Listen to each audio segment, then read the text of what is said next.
All right, everybody, this is like my 50th take on this bumper because I can't say words today. This is the bumper in which I tell you that there is a video version of this episode on our Patreon at patreon.com/Leighton Night. We also take a break in the middle of this episode to watch and do a commentary track of True Detective Season 1, Episode 1 that you can also find on Patreon. Whew, all right, that's the bumper. And here is the episode.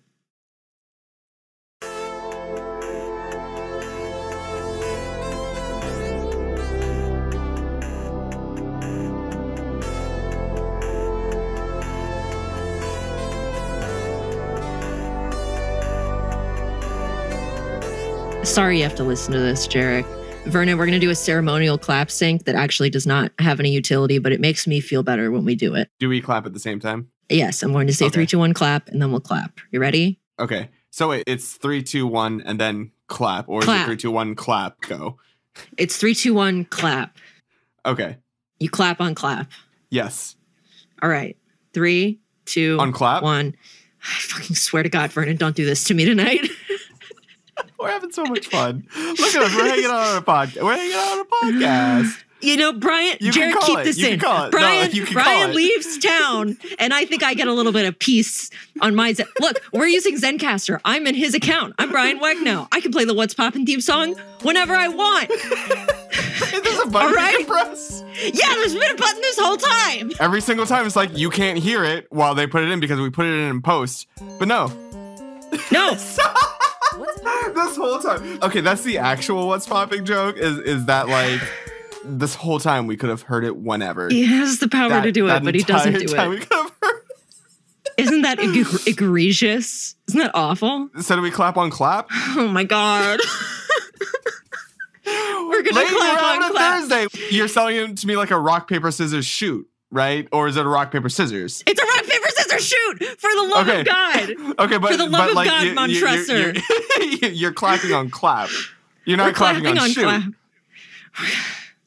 This is called me being obstinate for comedic purposes as a warm-up. What is it? Do I have some sort of like curse that makes it so anybody that I record with will just take on the Brian energy? No, well, if that's the case, then you and me have like similar curses where like Brian doesn't even need to be here to eat my lunch. Yeah. I'll put my foot in my mouth some way. Yeah, all right. All right, hey everybody, welcome to Late Night with Brian Wecht. Except Brian's not here because he's got quote unquote more important things to do. That's what he said to me. He said, I'm not recording today. I have more important stuff to do. We're doing this late night differently, aren't we? But how is that different from normal late night? How is that? I almost called you Brian just then. That's how bad this is. I almost just called you Brian. This is how it feels right now. Like you feel like you're hanging out with a Brian type. Yeah. Yeah. His energy is with us. That's like an insult, man, to be told I'm a Brian type. You're welcome. You're welcome. That hurts, man. Only one of you has a PhD. In what? Theoretical physics? Whatever. I'm a writer, so we don't need doctors. No, keep going. Keep going. Yeah. What makes me so much better than a doctor? I got a doctor brother, and he has a doctor wife, and they just had doctor babies. Yeah, there's my late night announcement. I'm an uncle now. And I got to meet them, and I love them so much. And I cried when I met them. My brother had twins, and one of them had to stay overnight in the hospital, and I stayed with her. And I wanted to add to that mythos of the stories that I get to tell these babies when they're older. And the mythos is that we listened through the Strokes' Is This It album. Oh my God, what did you do to that poor child? I was like rocking her to sleep, singing her Neutral Milk Hotel songs. Oh God, Vernon. That should be up there with like smoking while you're pregnant. You can't do that like, to a child. Hey kid, you're going to be sad for the rest of your life. You're going to have really inaccessible taste in music. And all throughout middle school, you're going to have trouble making friends because of it. That's the curse I've laid upon these children. I wasn't expecting you to go straight for, like burying your soul in your newfound uncleness on this. Dude, I'm so happy, episode. Man. Like I'm going to hang out with my brother and his wife for a week and just help out with the house and like help out with their kids and just going to be like an uncle. Spent a lot of time trying to figure out what exact type of uncle I'm going to be. And like, it's very obviously like I'm the LA art uncle and I'm just like the weird guy. And I'm so excited to just be the weird guy in this like fun family dynamic. I'm happy for you, buddy. Thank you, man. Thanks. I love them a lot. They're beautiful babies. Yeah. Whenever I'm on a podcast, Tim makes me send them to him so that he can listen to it. And then he like talks to me about it afterwards. It's really nice. And so, hey, Tim, my older brother, I love you a whole bunch. It is so cool to see you starting a family. You're great, Tim. This is the last moment I will be sincere during this podcast. Okay, so yeah, maybe we should lay down what the thesis for this episode is, other than Brian big timing us. The ghost of Brian living through us. Much in the same way that Steve Shrippa on Talking Sopranos is constantly insisting that Michael Imperioli big timed him. That's what Brian did to us. Yeah. The thesis of this episode is very often Vernon and I will get on a Discord call and smoke a little devil's lettuce. Even though we could within like 2 minutes be physically in the same space. And we choose not to be. I think there's a certain luxury in the agoraphobia of it all, right? Yeah. And they're like, oh, we're both in our little hobbit holes. Within the same, spitting distance. Yeah, just screaming about media. Yeah, so this happens frequently. We talk shit, and then we watch something, and then if it's long, we take a break in the middle to talk more shit, and then afterwards we talk more shit. So today we're going to be sitting here, we're going to talk some shit, some socially acceptable and publicly consumable shit. So already we're way off of what this would normally be like. Normally there's a lot more like vile words said. Yeah. And, Leighton going off about like the latest episode of the Joe Rogan podcast. Oh my God. Like, oh yeah, I rewatched Neil deGrasse Tyson. He was like hanging out with Joe Rogan. Did you see the one time Elon Musk smoked weed? Yeah. You're always on about that Elon Musk guy. Why do you think he's like so good for our planet? He's just a cool guy, Vernon. I just think he's really cool. He has alpha energy. See, God, now I'm taking up the Brian mantle. You were telling me the other day about how it's like, oh man, I just hope him and Grimes get back together. Oh my God. I hope that they patch things up. It's that thing you said to me. All the things that we've lied and said our friends have said, like the other week when we were saying that Jory was espousing his right-wing viewpoint, I think you saying that I think Elon and Grimes should get back together is the most disgusting of all of them. Because we've had to cut out a bunch of those things that we've lied about our friends saying. I just remember like a decade ago, like there I am on YouTube and I see like a later with Jules Holland like performance by this new artist called Grimes where she's like playing this really awesome song and for some reason she has vagina rings on. And I saw that and I was like, cool, I think this is a great artist and I'm going to follow her career for a while. Surely it won't have anything to do with the wealthiest man on earth and also just like and be like sort of indicative of the crumbling of society. Yeah, I love that. We were talking about something and then you brought up Joe Rogan. Yeah, sorry. No, this is the Vernon and Leighton Hangout Simulator. Yeah. The goal is to bring the late night fandom in on like what a typical Thursday night Vernon hanging out with Leighton would be, which is us chilling, normally on a balcony. If you are listening to this, just put yourself in the headspace of like, you just got fine walking distance Mexican food with your buddies. Which we just did with our dogs. Yeah, you walked your dogs to the local Mexican restaurant.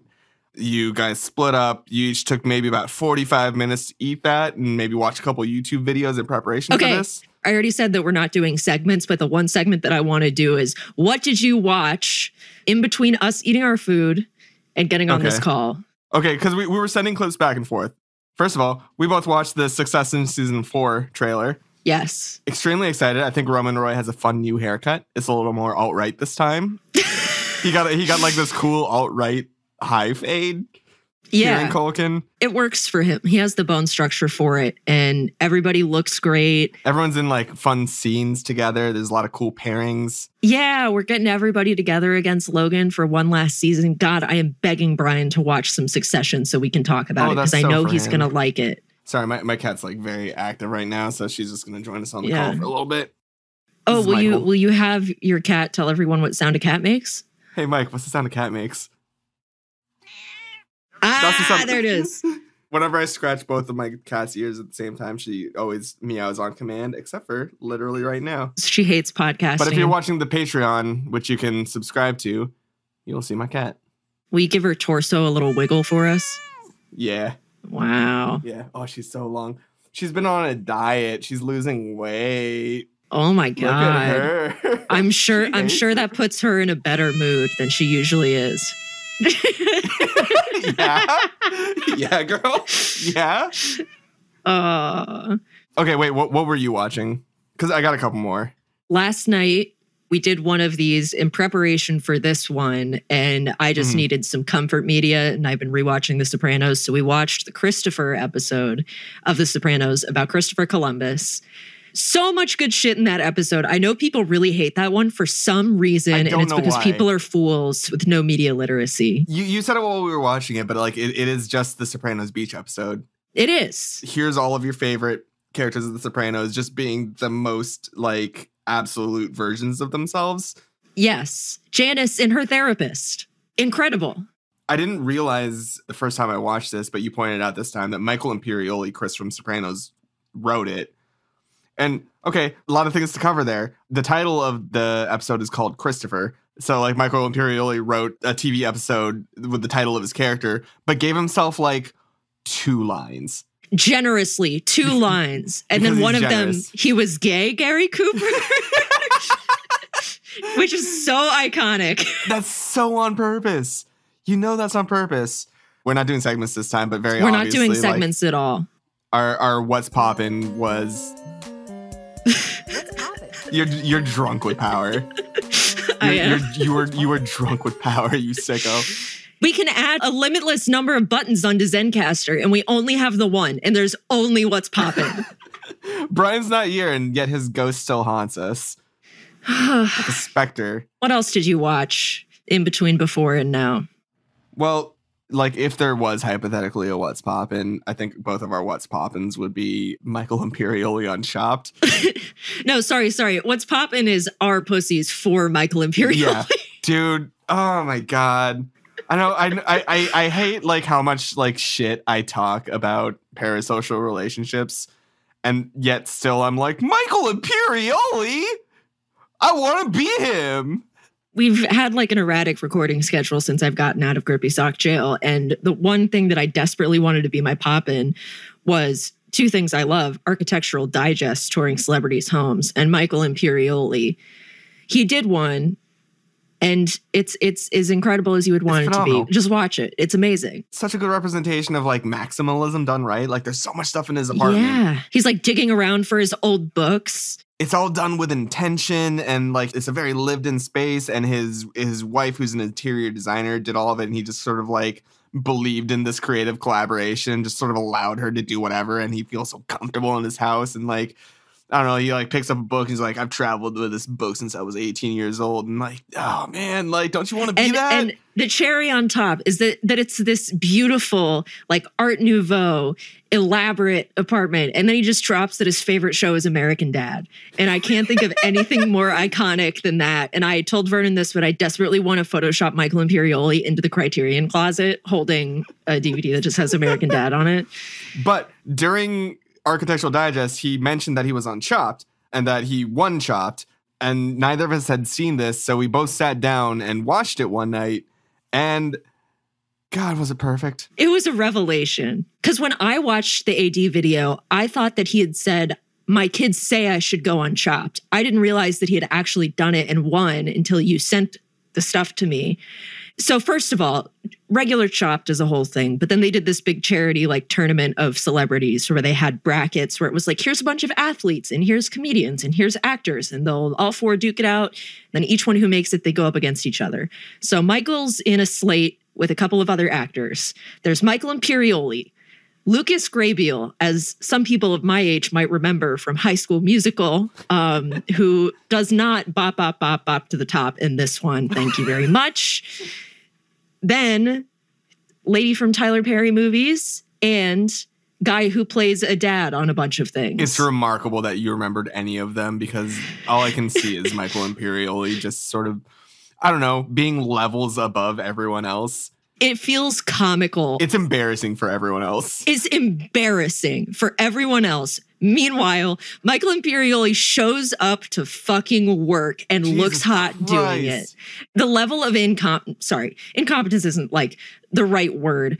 Lucas Grabeel, I will say, he put up a bit of a fight. He was ambitious. I would go to Lucas's defense and say that it was his ambition that killed him in the end. He flew too close to the sun. And like as a young man, like that's just what young men do sometimes. He didn't have the wisdom that Michael Imperioli had to operate within like operate within his own like jurisdiction, right? Yeah. Fuck it, man. I'm just gonna like spoil all of this Chopped episode because like it's still enjoyable. Lucas tried to make a really like avant-garde pizza, but he didn't put it into the oven soon enough. He tried to cook a fucking pizza with 5 minutes left. You got a plate. You got to plate. You got to have time to plate. Like, I don't know, man. Like, what were you like? You were saying that would have been fixed if you like use a flatbread or something like that. Well, he made it too big, and so the issue was when he pulled it out, the dough was not done in the middle. So if you have less time, he could have like put the crust in advance and had it go a little bit more before he put the toppings on that he was still prepping. He could have, reduced. Anyway, I'm backseat chopping. My favorite part about this whole thing is that we were talking shit on everyone else's stuff throughout this entire episode. Show somebody mincing garlic wrong, and I'd be like, that's disgusting. While I spread peanut butter on my rice cake. Dude, I was eating an Uncrustable. I have no leg to stand on. Oh, just like, oh, Jesus Christ. You're making like an oatmeal slurry? Like, oh, gross. As I'm like fucking just putting a layer of crunchy peanut butter on a low-calorie snack. What did Michael make for the appetizer? I don't remember. Oh, it was the bloody popcorn thing. Which, you're right. Genius. Meanwhile, other lady burns her popcorn and then uses it as a garnish anyway. Get out of here. My absolute favorite bit about that was the championship round against Brandy Chastain, soccer player. Yeah. He was like, I'm trying to make a blueberry goat cheese. Before he tried to make the bark, he was trying to put it into a whipped cream canister to make a froth out of it, right? And then it didn't work. Yeah. So he just calls an audible and he's like, no, I'm going to use the anti-griddle to create blueberry goat cheese ice cream bark. Like you could see the gears turning in his head. It was like, oh yeah, I can't make the froth. Like I have to do something else. I know what I'll do. I'll use an anti-griddle. The man is levels above all of us. He adapts because you know what happens? The TV dad in that round is like, oh, I'm going to make ice cream too. Because Michael Imperioli initially tries to make ice cream in one of the dessert rounds. Yeah, here's the important part. Here's what we actually want to talk about. I've been unable to stop thinking about this. He's going to make a mascarpone strawberry ice cream, and he's getting it together. And the judges are over there talking to the host, whose name I always forget. And they're like, look at Michael Imperioli. He is crushing the mascarpone and the strawberries with his hands. And one of the judges is like, is it okay if I say that that's like really sexy? And it's like, you can tell the whole vibe of the 2 episodes that he's on. You can tell everybody in the room wants to fuck Michael Imperioli. Legitimately. Like the Jillian lady. Everyone just had a soundbite where they're like, I kind of want to fuck Michael Imperioli. Like, I have a crush on him. It's hot when he touches the strawberry. Yeah, every one of them was like, oh, he's using his hands. And it cuts to them and they're like having hot flashes over at the judges table. Like they're sweating. Okay. So he tries to do the strawberry ice cream thing, and he's like ladling it with his bare hand, like getting strawberry ice cream like all over him. And it doesn't work. It's a mess. But he figures it out, and then later, because he's a fucking champion, he tries to make ice cream again because he didn't want to be beaten by the machine. And this absolute scrub of generic TV dad comes in and is like, oh, I guess I'll make ice cream. Well, it doesn't work for him either, and so he serves the judges an ice cream soup, which is just melted ice cream. And then like one of the basket items was the star cookie. And what does this asshole do? He just drops it in the ice cream soup. Disgusting. Whereas Michael Imperioli is giving us literal art. Literal art. So in the basket, there was a fruit called a Buddha's hand. And then there's a soundbite of him talking about how he's a Buddhist. And he saw that as a good sign. But then he like presents his thing and he's like, I call it the Buddha's hand reaching for the stars. It's just... And it's fucking Slade. It's Slade. It's Slade. They go easy on the celebrities for Celebrity Chopped. It always starts off with a compliment and then it goes to just, oh, like, I just wish you had done it this way. And they had to do that for Michael Imperioli. Like, they had to stick to that script. But legitimately, everything that he made was levels above. Like, done with just this clarity and creativity that all of the other celebrity contestants just did not have. And with time to fucking spare. Every time he had like 2 minutes. It's incredible. Yeah. We got to talk about entrees because I forget what was in the basket, but he decides to make seafood pasta and then a little salad on the side. Dude's out here making Italian pasta and the portions are he's huge. like roasting pine nuts and shit. He's roasting pine nuts for his little enchilada, and then he serves it. And it's like, this is the kind of thing I would serve my kids. And it's just like, I'm spontaneously pregnant now. I remember what the criticism that they gave was like, oh, the salad's too good. Yeah, I like the salad better than the main entree. Alex Gordicelli was like, this is like salad my father would make. And I was like, yo, he ratatouille'd her. There's no better compliment of chop than ratatouilleing one of the judges. And Michael Imperioli hits it on a Celebrity Chef episode. Whew. Everyone on that show is just like, I want to fuck Michael Imperioli. Just like, I'll say, squeeze that with your hand again. You put the strawberries in the ice cream. Like, could you give it a little squeezy? Everybody gets their little like intro, like them sharpening a knife and a little voiceover, and all of them just seem like goobers. And then they come to Michael Imperioli and he's like, I like pressure. A lot of anti-Italian discrimination in that episode. Just like, oh, I was afraid he was going to whack me. Like, fuck off. No, he's a calm, peaceful Buddhist, okay? They're all trying to raise money for their charity, and his is he wants to build schools for children in Tibet, and he wins, and that's all he cares about. He's just like, this is going to build 3 schools for like 150 children. Anyway, based on our track record, Michael Imperioli will be canceled within the week, so. Oh, man. Wait, what were the episodes? People need to know where to go to Season watch 19? This. Season 19, maybe? Season 19, episode 2 and episode 7. Okay, yeah. It's 2 episodes. You're going to want to start off with like the initial knockout round because you got to see Michael Imperioli just tap dance. Just how much he's clowning on the grave on everyone. of High School Musical kid. He's making the ponytail work like somehow. Well, yeah, because like literally everyone on that show is like, oh, fucking give me that ponytail. Dude, I need you to read his novel, The Perfume Burned His Eyes, which was not like my most favorite thing in the world, but reading it was like an erotic experience in which my parasocial relationship with Michael Imperioli was like, oh, he's a good fucking novelist. Oh my God, look at that word choice. Ooh. I got to stop doing this parasocial relationship thing, but I love the idea of Michael Imperioli introducing himself as a novelist.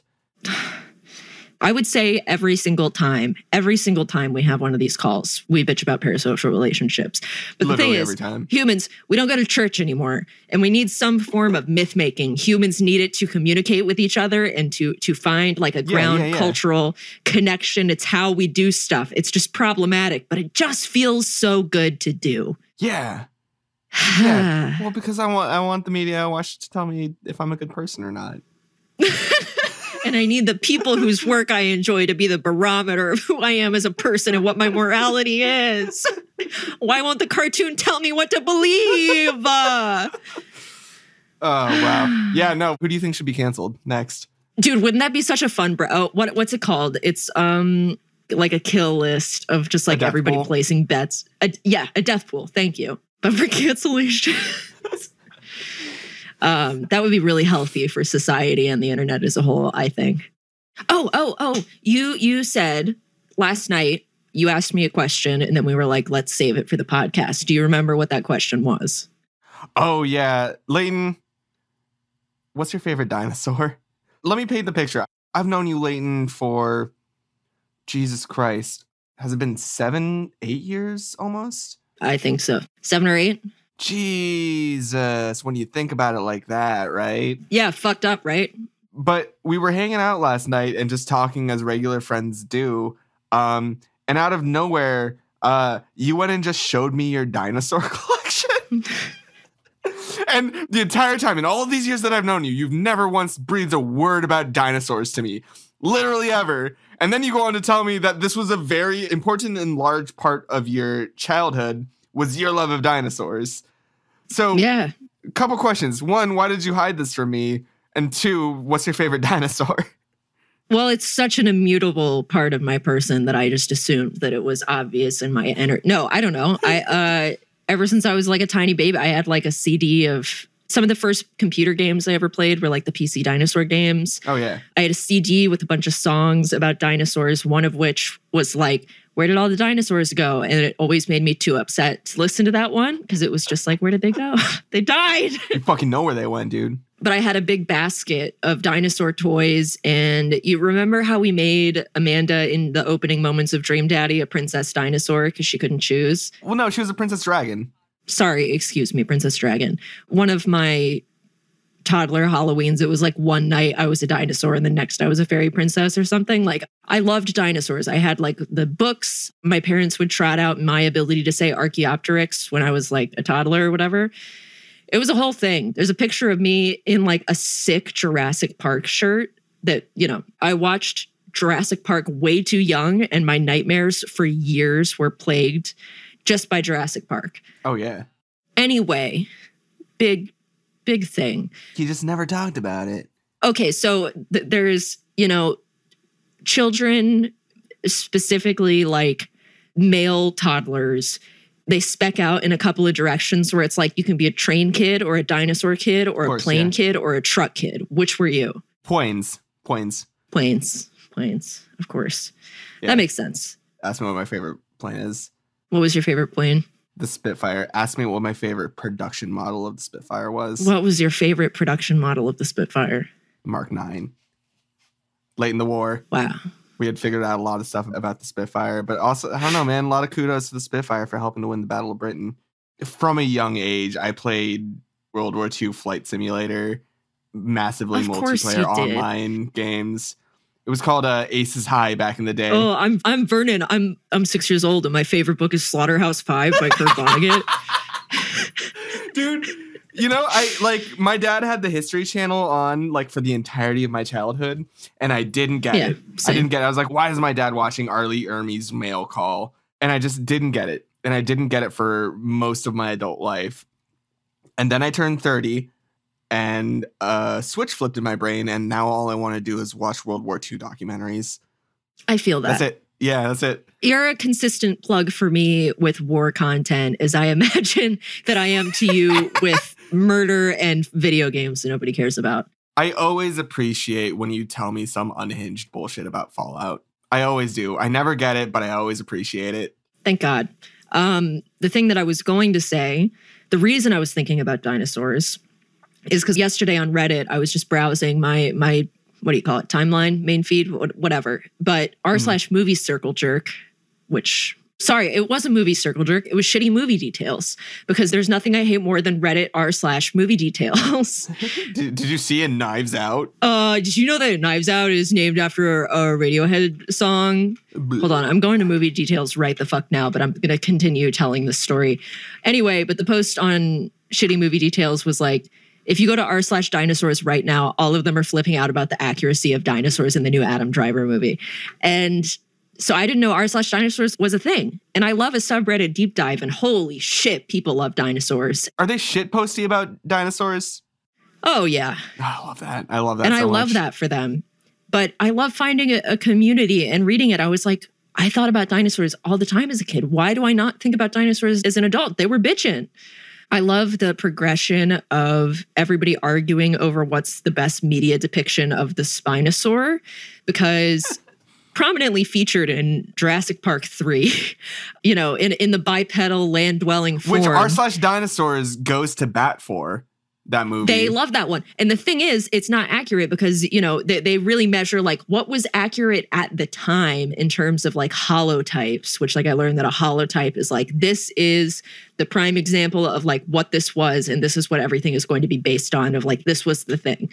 And it's changed. And apparently Spinosaurs were aquatic and like 4 legs. And so there are newer depictions where they're like cool and aquatic. But everybody's like, you know, I know the Jurassic Park one wasn't accurate, but the cool factor, it's amazing. Well, were there some examples of like really shit movies? Oh, there was a recent documentary series with Stephen Fry that they were really ripping on, because apparently they stole a bunch of dinosaur models like from Turbo Squid. Like they're the same dinosaur models that are in that video game Ark. Okay. They were going off. Okay. So anyway, r/dinosaurs is pretty cool. And then I watched a bunch of dinosaur videos, including one that was like, here's a thesis study on like the vocalizations of dinosaurs. And they all sound really scary. And I love it. Anyway, I'm looking at r/movie details right now. What do you got? What's your favorite dinosaur? I didn't even answer your question. Parasaurolophus. That's my favorite. Oh, really? Oh, Yeah. Interesting. Those were the ones with the horns in their head. Yes. The Yeah. hunky boys. What about you? I don't think I have a favorite dinosaur, man. Like, I like dinosaurs. I've never like come down on one, you know? You have to choose. I have to choose. Gun to your head. It just feels like, it's not like a pterodactyl. I think they're cool. But then you also got like the pterosaur. Okay. Apparently pterodactyls are not actually dinosaurs. Fuck off. Okay. All right. Yeah. What else do you want to ruin? I read Dinotopia as a kid, and I liked it a lot. Dinotopia fucks. What's that guy's name? Light and Shadow? That guy. He like wrote the book about like painting light. Yeah. God, that's so cool. Damn it, I don't remember his name. James Gurney. God. James Gurney, Light and Shadow. And he just wanted to like paint people hanging out with dinosaurs. Color and Light. Excuse me. Color and Light is the best art education book you could possibly buy. And that's on God. Believe me when I say that. I fucking loved dinosaurs. Loves dinosaurs. More importantly, in reddit.com r/movie details, in Shark Boy and Lava Girl 2005, Mr. Electrodad mistakenly calls Linus Minus, teasing his alter ego reveal later in the film. Jesus fucking Christ. Jesus. I'm begging anyone on the internet to just appreciate any subtext at all. There's a video from Chris Straub, who makes the very good YouTube channel Local 58, who I would love to have on the show. But he has a TikTok, I think, where he's reacting to some movie details thing about Back to the Future. And he's like, yeah, that's the movie. That's not a secret. That's the movie. And I think of that all the time. That's not a secret. It's the movie. God, I hate Reddit. We're going to have to jump into the weedening in a moment, right? Oh, yeah. Part of this is that, you know, before we've done episodes with Jory where we've done commentary and discussion of a particular thing that just turns into us mainly talking about other TV shows and movies. The thing here is that what we are about to watch is not germane to this general experience. We will have a commentary track on the Patreon that you can listen to, but it doesn't really matter. Like, you know, we just needed some fuel. We might not even necessarily talk about it all that much, but for the sake... And, you know, it's not going in the title. We'll maybe briefly mention it in the description. It's just that our hangouts are structured so we talk, enjoy content, and then have after content discussion. Frequently it involves weed. Frequently it involves weed because we're adults and we live in California. So today we're going to be watching episode 1, season 1 of True Detective. I told you this last night, but I haven't seen it since I watched it with you so many years ago. This would have been the December that we wrote the bulk of Dream Daddy, and that was December 2016. Because you wouldn't stop harassing me about it. And then I think we watched Brokeback Mountain and we got really bummed out about it. And then you were like, Leighton, you have to... fun. For some reason, we thought Brokeback Mountain was going to be fun because all you and me knew about Brokeback Mountain was all the like the SNL sketches about it. It was like, oh, this is going to be fun. Well, yeah, you know... That's the real tragedy of Brokeback Mountain is that the cultural consciousness around it was just like some big homophobic joke.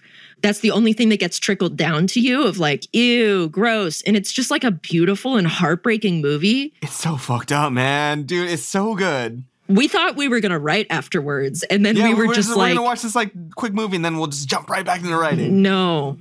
I so vividly remember like just like me sitting on my couch on that call with you. It was like, what if we just take a day? And then we took 2 days. It took 2 days to come back to writing. We did.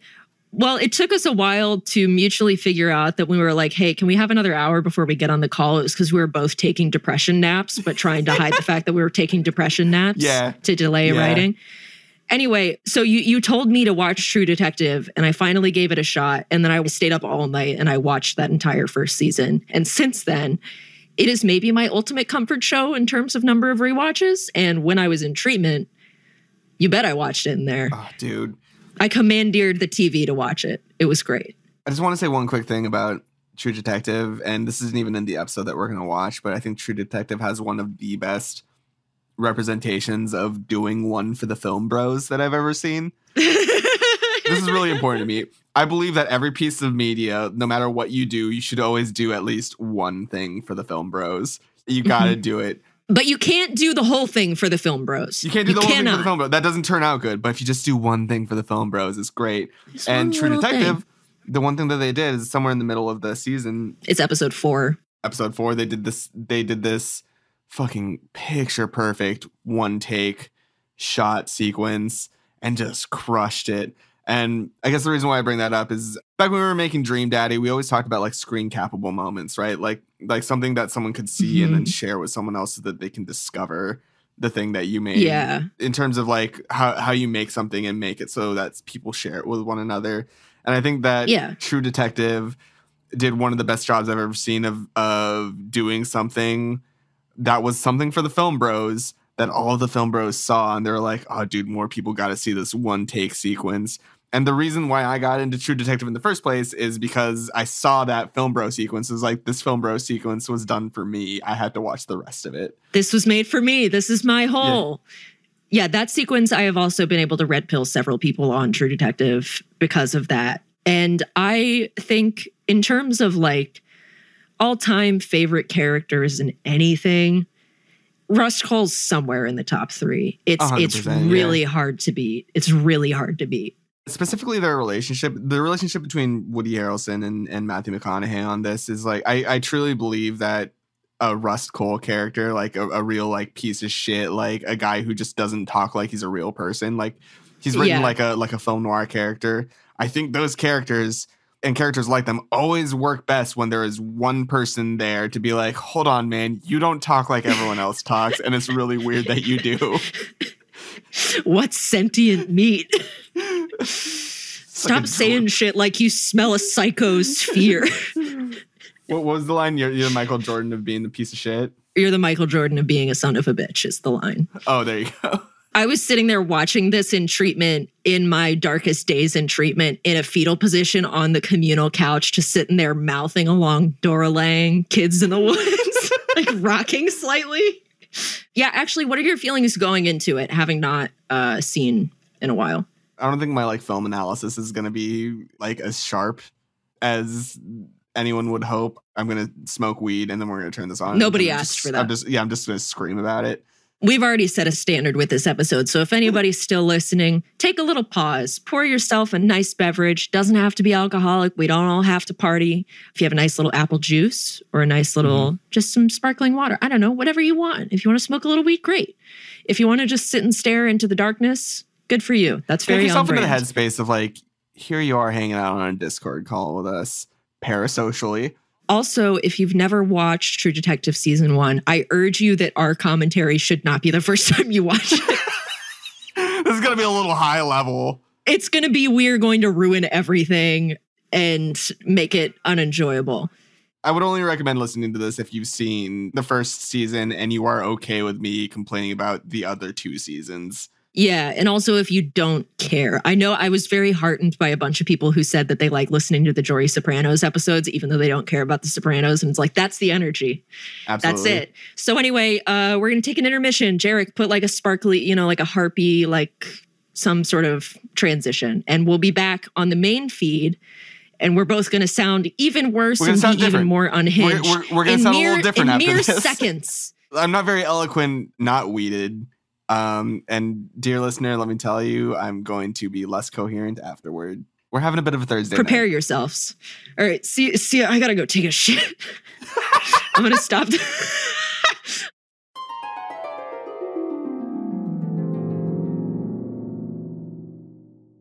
So, okay. We're back from the Patreon, which you can find at patreon.com/Leighton Night.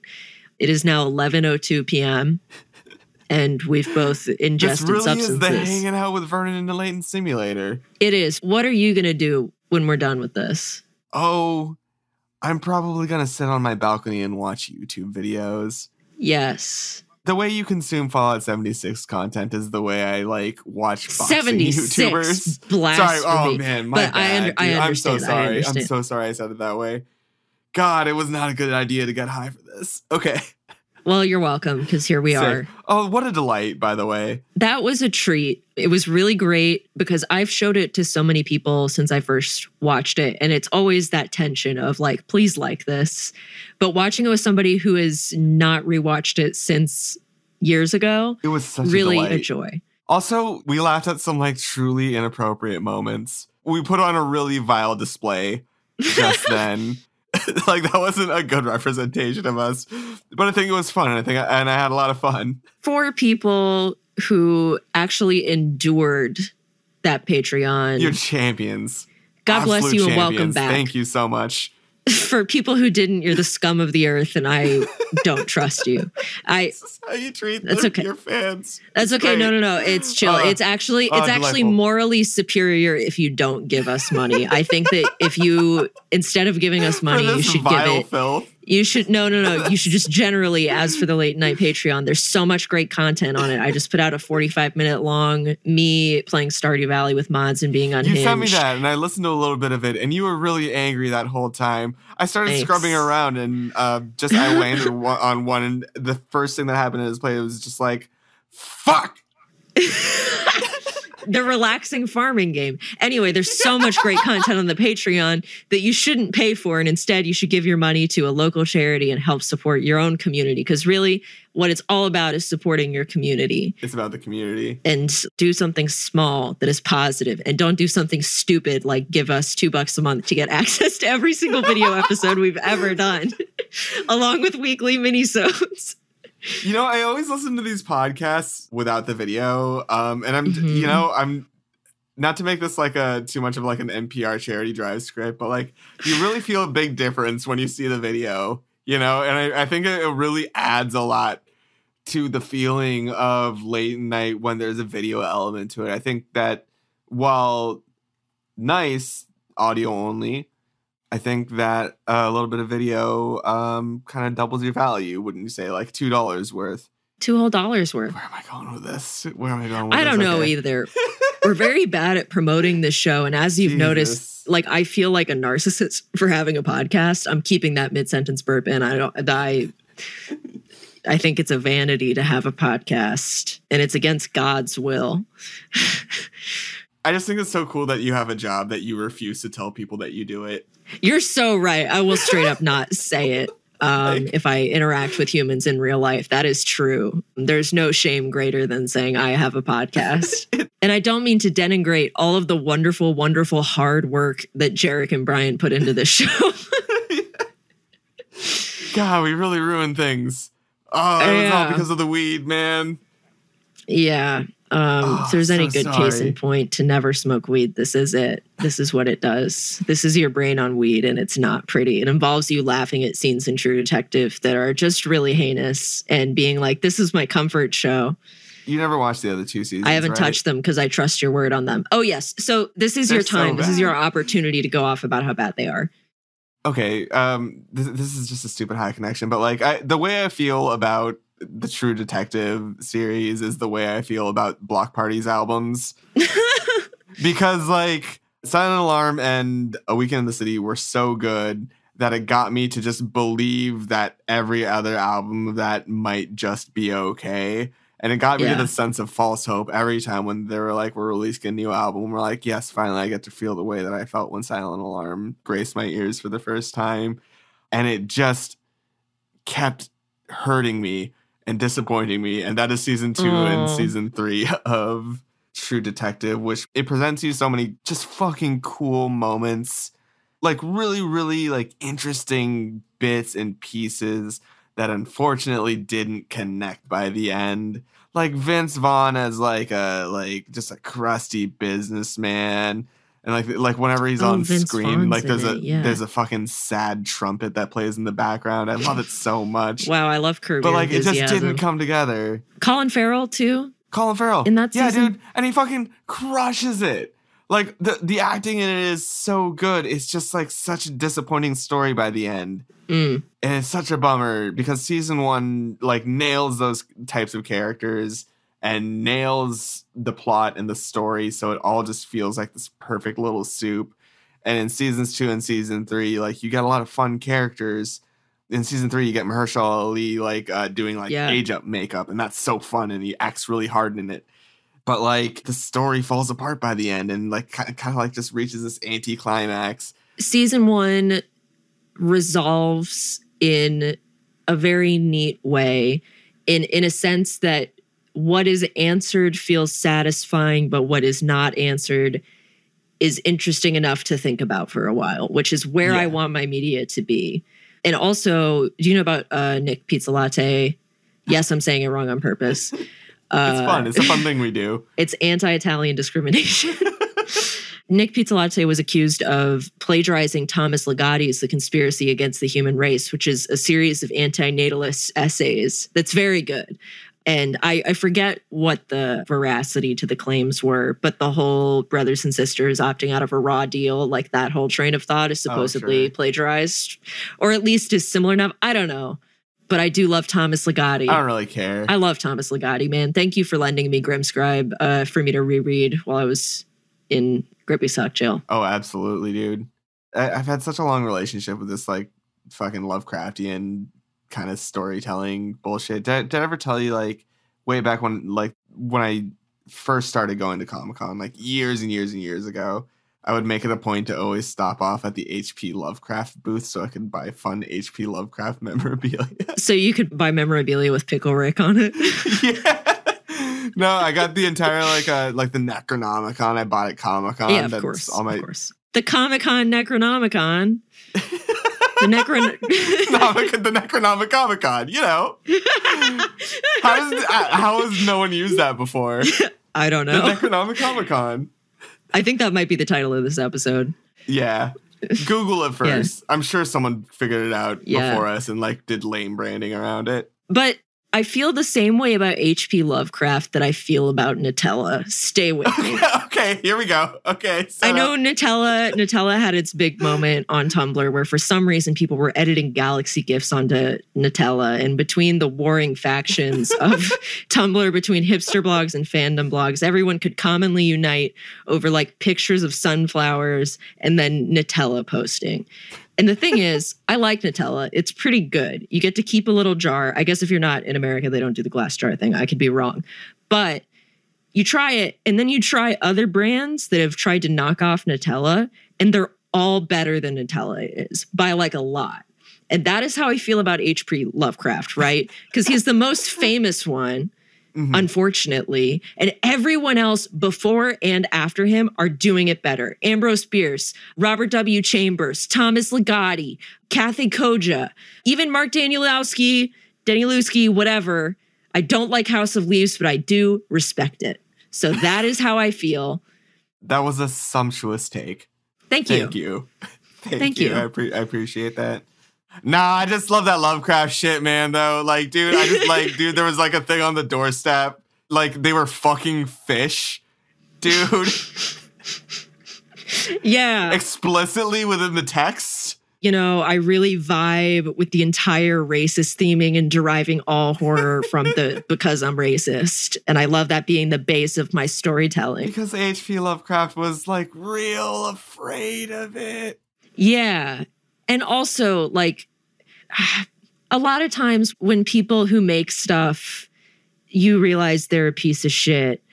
Yeah. There's the whole jump to where there's no discussion further anymore than they're a piece of shit. When really, pieces of shit can make both very good art, but they can also make really bad art. And I think it's important that if you're dunking on somebody who is shitty as a person, that you also take the time to dunk on the ways that their work is shitty. And sometimes a really shitty person can just make something that, like, we're losing the conversations about how things are basically bad, which H.P. Lovecraft is. It's lazy writing. Wow, we're getting really worked up about H.P. Lovecraft. It's just a fun This is how it goes. Is this not capturing the energy of how this normally goes? Yeah. This is some real scumbag Thursday hours, man, and I'm very happy. It is. And you know what it also is? It's Out of Touch Thursday. Of course. At the end of the Stardew minisode that I did, because, you know, minis come out on Wednesdays on our Patreon at patreon.com/Leighton Night. They come out on Wednesdays. And so I was like, everybody have a happy We Shop Wednesday.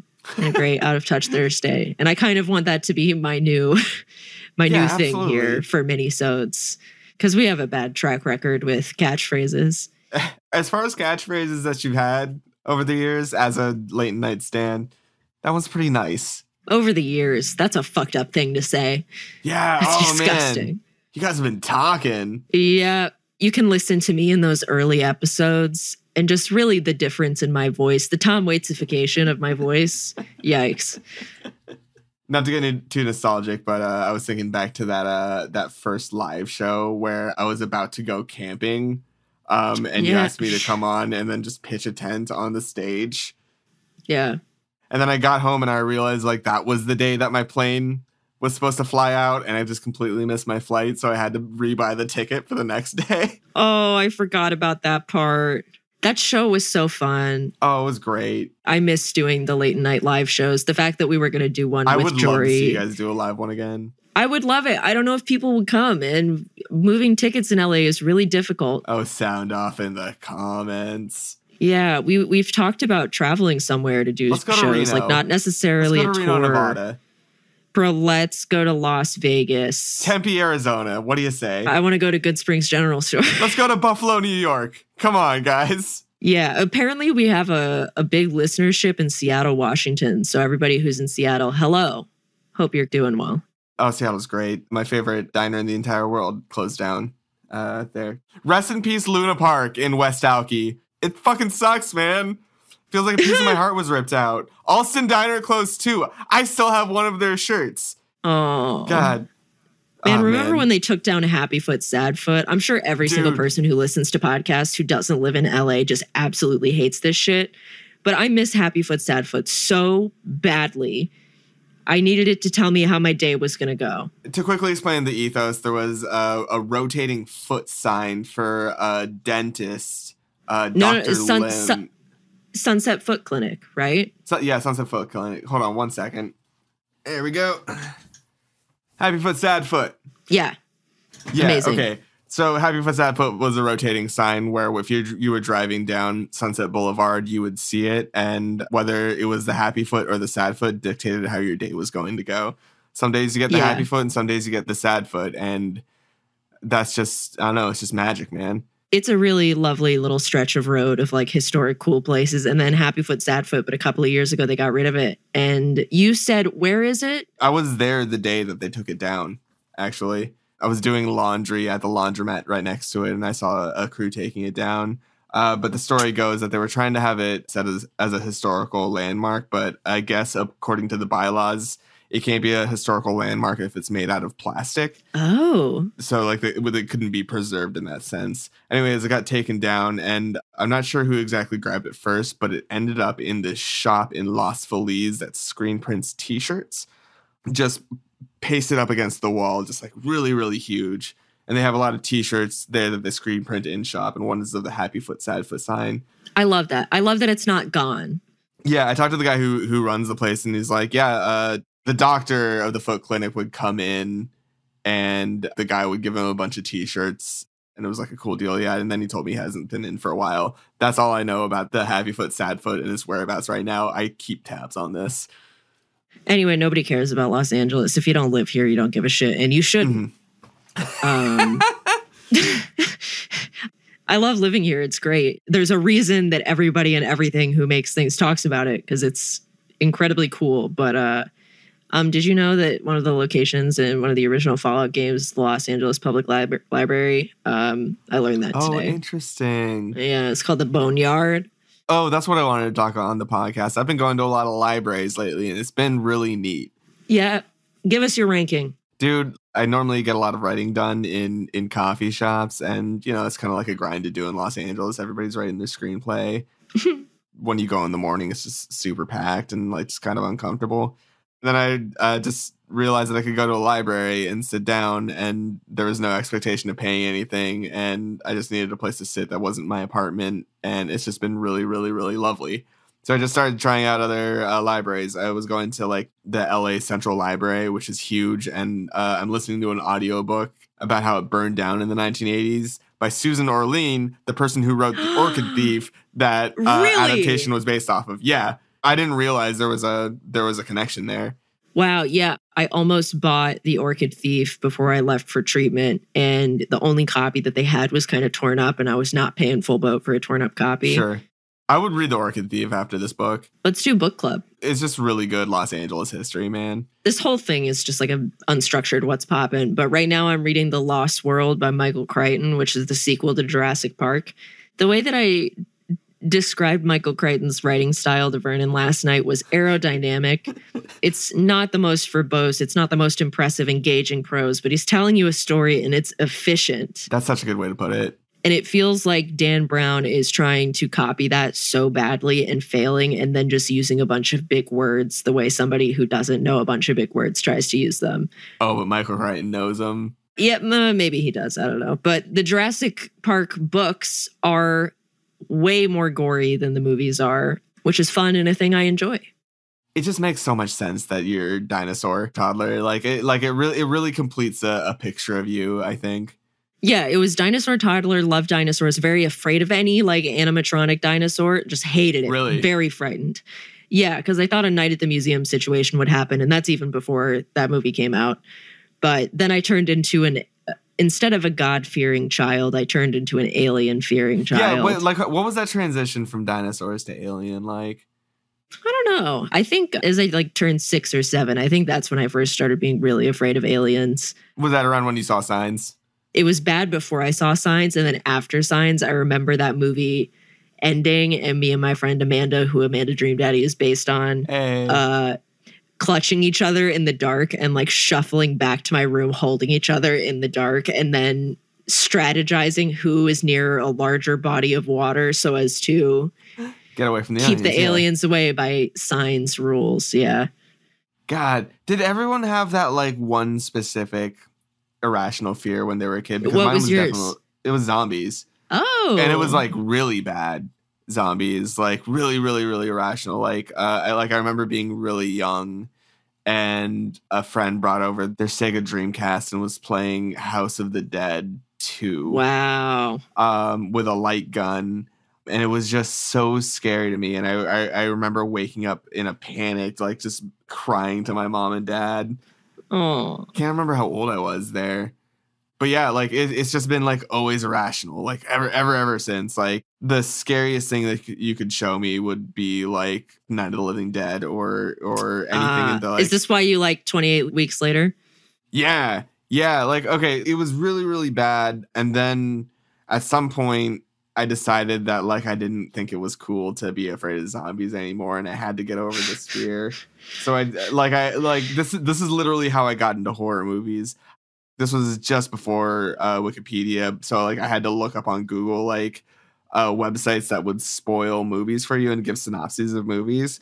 And I would sit there and I would read the synopsis for the movie and do that regular thing where you desensitize yourself to it. And the first movie that I tried to fucking go for was 28 Days Later, directed by Danny Boyle and written by him and Alex Garland, who went on to do Annihilation, right? Yeah. But I sat there and watched it, and that to this day is one of my favorite movies because that was me pushing my way through this zombie fear. There was a time when you could not have gotten me to watch the Dawn of the Dead remake. Interesting. Yeah. I would have refused to watch it. I saw a sneak preview of it, of the opening scene that's really, really fucked up. And now looking back on it is one of the best displays of runny zombies I've ever seen. Oh, okay. But just so chaotic and so good. But back then, I saw a preview of that and had I fucking panicked, man. Oh, we were both mentally ill young people. Yeah. Looking back on that, there's some indications about how my mental health issues manifest. Yeah, man. What other stuff do we talk about? This is the Thursday night. It is Thursday goofing. Tomorrow it'll be Friday goofing. We're really doing what's in the news right now. Oh, there's a train derailment in Ohio that we're dealing Nothing with. Good. No? Nothing good. No. Do you ever get nostalgic for early pandemic? No. I'm talking about like specifically those first 3 months where we're just like, just watch Netflix for a little bit. And there we are, we're just like fucking like walking around our neighborhoods and like waving to people while we wore bandanas. You're right. And like crossing the street like when someone was walking near you because none of us knew how this spread at this point. And so we were just like, hi neighbor, isn't this fucking weird? Oh, we'll be back to this shit in 2 months. Yeah. And then, flash forward to like several years. Yeah. 2 years in, and I've like covered every mirror in my apartment with something because I was so sick of looking at my own face. Wow. Pandemic being like, I sit in 4 different places and they're all within 10 feet of each other. Yeah, I think the best way to explain pandemic is just like, you're going to spend a lot of time trying to figure out as many different places to sit in your apartment as possible. Yeah. I strung up a hammock on my balcony and I slept in it one night just because I thought it'd be cool.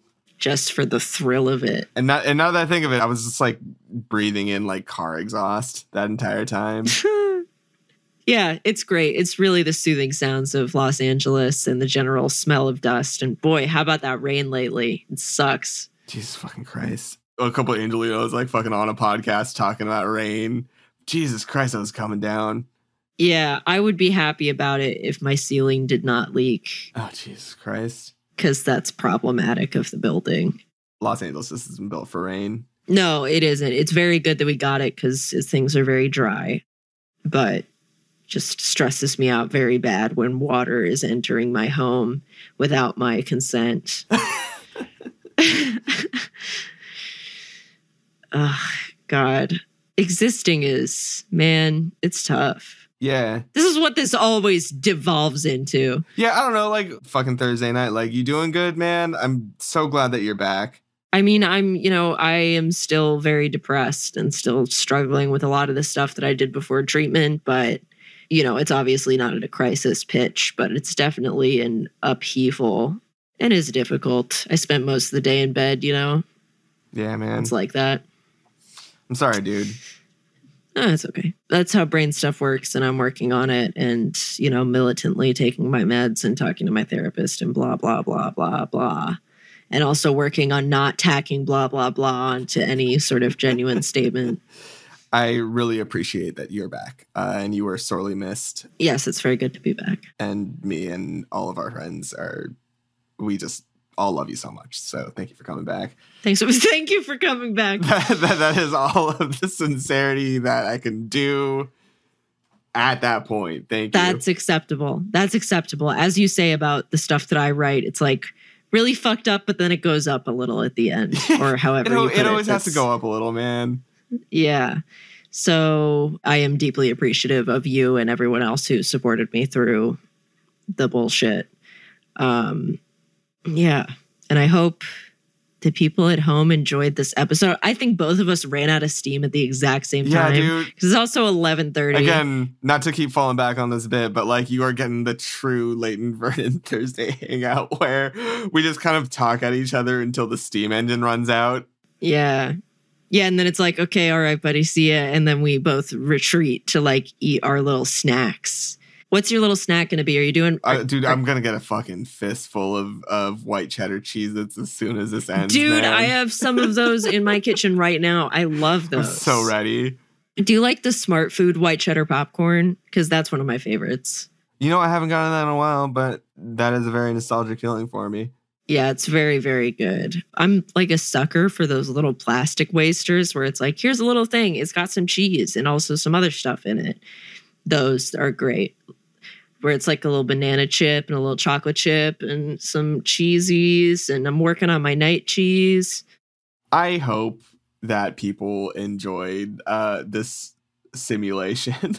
Yeah, and if you don't, that is so it's valid. It's so cool, dude. It's so fine that you didn't. Dude, this one, we get this was a describably avant-garde episode of Leighton Night. This was disgraceful generally, and I think we're worse people for having done it. But thank you for hanging with us, man. Thank you for joining us in a pinch, because Brian is too good to record this show with us while he's quote unquote writing a whole album or whatever. Fucking get the fuck out of here.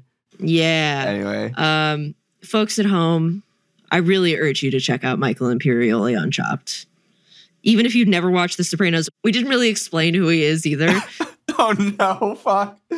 He's Christopher from The Sopranos. And so many other things. From The Sopranos. He's in White Lotus season 2. He's in Scarface as Spider. Not Scarface. Fuck. Goodfellas. God, he what a gaffe. He was in an episode of The Office as Dwight Schrute's sensei. Yes. And he, in a show of dumb and evil people, he's probably the dumbest, definitely not the evilest, but he also wrote a ton of the episodes of the show, some of the best episodes of the show. And then outside of that character is just like cool intellectual dude who I respect very much. Very introspective. Yeah. He's got such a great voice and he's such a silver fox. It's disgusting. It's a fucking Michael Imperial fan episode. Yeah. So folks at home, find you someone who looks at you the way that one lady judge looked at Michael Imperioli crushing strawberries with his bare hands. Oh, that's good. All right. Take care, everybody. Happy. Is there a meme thing for Fridays? Oh, Flat Fuck Friday. It's a picture of an alligator. Yeah, I know exactly what you're talking about. Flat Fuck Friday, you fucking loser. All right. Happy Flat Fuck Friday, everybody. Go look at a picture of a lizard. See ya. Sick. Leighton Night is produced by Brian Wecht, Leighton Gray, and Jarek Centeno. Follow us on Twitter at Leighton Night, on Instagram at Leighton_Night, or email us at leightonnight@gmail.com.